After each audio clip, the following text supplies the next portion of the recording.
ಕಾರ್ಯನಿರ್ವಹಿಸುತ್ತಿದ್ದಾರೆ. ಇಡೀ ಸಮಾಜದ ಪ್ರೀತಿಗೆ ಪಾತ್ರರಾಗಿದ್ದಾರೆ. ಈ ಹಿಂದೆ 5 ವರ್ಷಗಳ ಅವಧಿಯಲ್ಲಿ ಕೆಪಿಸಿಸಿ ಕಾರ್ಯದರ್ಶಿ ಆಗಿ ಸಾರ್ಥಕ ಸೇವೆ ಸಲ್ಲಿಸಿದ್ದಾರೆ. ಪಕ್ಷವು ಸಮಯ ಅನುಸಾರ ನೀಡುವ ಜವಾಬ್ದಾರಿಯನ್ನ ಶ್ರದ್ಧೆ ಭಕ್ತಿಯಿಂದ ಇಲ್ಲಿ ತನಕನೂ ನೆರವೇರಿಸಿಕೊಂಡು ಬಂದಿದ್ದಾರೆ. ಕರ್ನಾಟಕ ಸರ್ಕಾರದಲ್ಲಿ ಪ್ರಸ್ತುತ ಅರಣ್ಯ ಸಚಿವರಾಗಿ ಹೆಚ್ಚಿನ ಮೆರುಗು ತಂದಿದ್ದಾರೆ.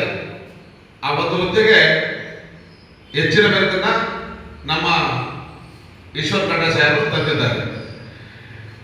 ಇವರನ್ನ ಪರಿಗಣಿಸಿ ಡಿಸಿ ಹುದ್ದೆಯನ್ನ ನೀಡಬೇಕು ಅಂತ ನಾವು ಚಾಮರಾಜನಗರ ಜಿಲ್ಲೆ ಮಹಾಸಭೆಯಿಂದ ಹಾಗೂ ಎಲ್ಲ ಸಂಘ ಸಂಸ್ಥೆಗಳ ಪರವಾಗಿ ನಾನು ಸರ್ಕಾರವನ್ನ ಒತ್ತಾಯಿಸ್ತಾ ಇದ್ದೇನೆ.